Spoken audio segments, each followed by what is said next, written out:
Meanwhile, Hungarian Prime Minister Viktor Orban's paying a surprise visit to China following trips to Ukraine and Russia. He says he's on a Ukraine peace mission after his country took over the rotating presidency of the European Union. But EU officials are insisting he does not have a mandate to speak for the bloc. Mr Orban says he's heading for Washington next. Alicja Bachulska is a policy fellow at the European Council on Foreign Relations. She's also an expert on Chinese foreign policy and China-EU relations and joins us from Warsaw. Welcome to DW. What do you think Viktor Orban is up to? Well, I think his mission is quite clear at the moment. Internationally, he wants to hijack Hungary's position as the EU's presidency of Budapest is now unfolding. So he's trying to position himself as a capable leader, a leader capable of talking to Xi Jinping, to Vladimir Putin, and to Joe Biden.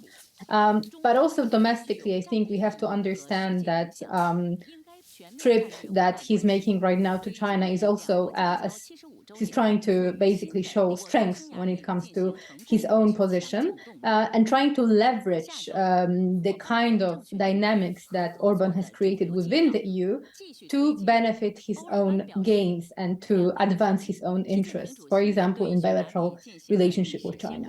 OK. And as part of this trip, we heard President Xi call for world powers to help Russia and Ukraine resume direct dialogue. Is that call new?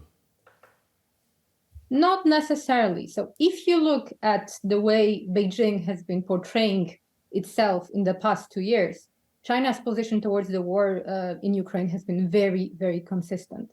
So here Xi Jinping is only trying to reiterate his own stance towards the war, which is not really neutral. Let's remember that basically from the very onset of the war, China has been sometimes tacitly and sometimes not that tacitly, supporting Russian war efforts in Ukraine by boosting the bilateral trade, by sending dual-use items to Russia from China. We've seen a lot of evidence suggesting that China is not really a neutral player in this context. And we really have to bear this in mind when it comes to any kind of efforts internationally to bring China to the table. And obviously, China is a very important actor, but we have to understand the strategic implications of endorsing China's talking points. And this is precisely what Mr. Orban is doing at the moment. He's traveling to Beijing, legitimizing the position that China has had since the very beginning of the war in Ukraine, and trying at the same time to boost his own position and to legitimize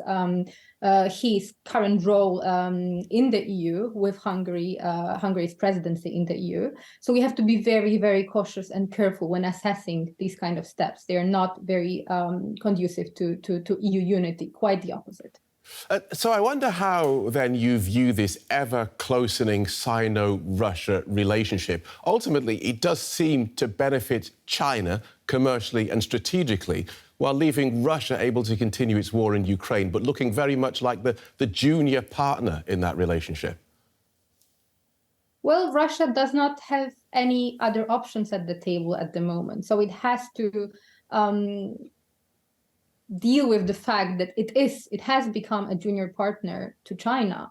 But at the same time, both Beijing and Moscow share the same strategic goal in mind, and that is basically to fight what they perceive as a US-led international order. In this context, for China and for Russia, the ultimate end of the war in Ukraine that would be on terms set by Ukraine and the West would also mean a strategic loss for both Russia and China.